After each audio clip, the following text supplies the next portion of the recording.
Thank you for joining us to talk a bit about writing in your writing across the curriculum courses. Can you start by introducing yourself to our viewers? Yes, I am Lisa Ellison. I am a teaching instructor in the Department of Foreign Languages and Literatures. My area is classics, so most of my teaching time is spent in teaching elementary and intermediate Latin. I've also taught some Greek. And what brings me here is that I teach a literature and translation course every semester. Spring, I teach Roman Lit, and fall, I teach Greek Lit.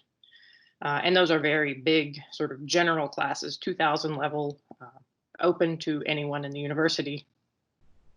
Great.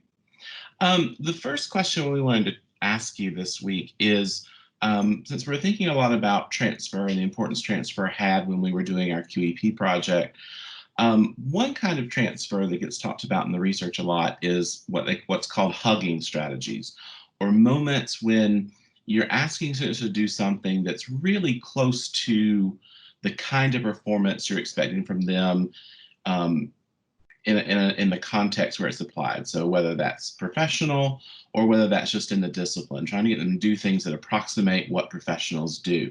Could you talk a bit about how you use hugging strategies in your courses? Sure. First, I want to talk a little bit about what I see is the context that my students are going to be applying the kinds of writing we do in class.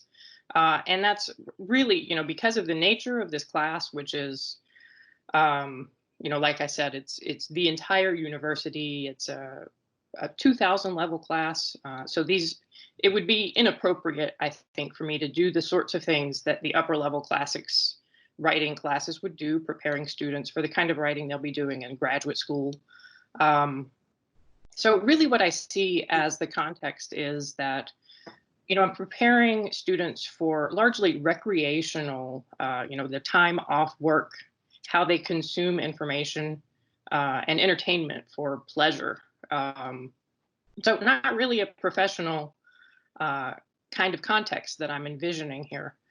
And when I talk about the kind of information that they might be consuming, it's really anything from fiction to nonfiction, books, magazines, shows, movies, those melodramatic story games, really any way they ingest stories. Because I believe that when we engage with stories around us by asking questions of them, we can appreciate them more deeply. And this deeper appreciation of art and writing is really my goal here with these students. So the second part, how do I approximate that context? Well, I'd like to ask the students to compare what we're reading with something that they know. So like comparing lyric poetry with popular music is always something that I like to do. And I can do that both in the Greek and the Roman lit classes. It helps them, first of all, I think, place the readings in a real life context. It's so easy to see, when we're in these classes, that these are not real people. This is not a real situation. It's so far removed from our own experience. So I think that kind of assignment helps them see what we're reading as something that is real.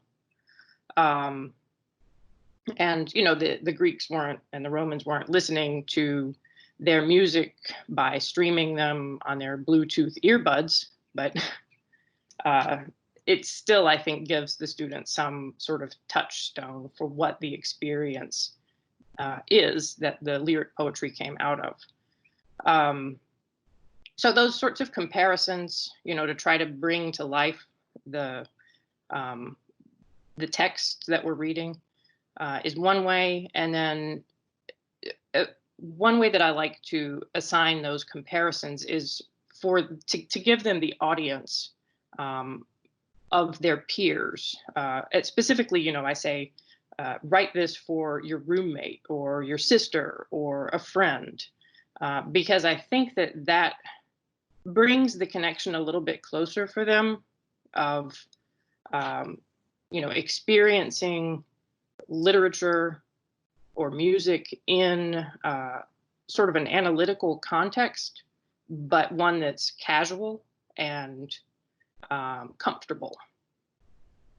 Um, and I've been using images a lot, and I want to talk about that more when we get to the next topic.